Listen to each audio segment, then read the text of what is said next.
There's so many other things that you can do on the intranet, from page approvals to scheduling things that aren't out of the box available, but pretty easily through Power Automate. You can set reminders to take an action, or to do something like remove a page automatically if it's past a particular date.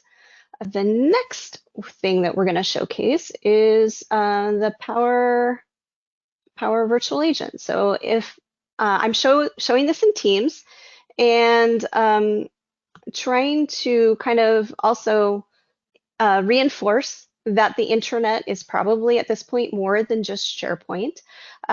This is showing Power Virtual Agents. It can be shown in SharePoint, but I'm showing it here in Teams. This very simple chatbot here. So it's looking for words that people are probably going to type. I've set up a demo here for time off.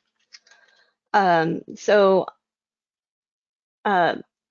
the question, are you looking to schedule time off? If I click yes, it's sending me to a page that then I can schedule my time off.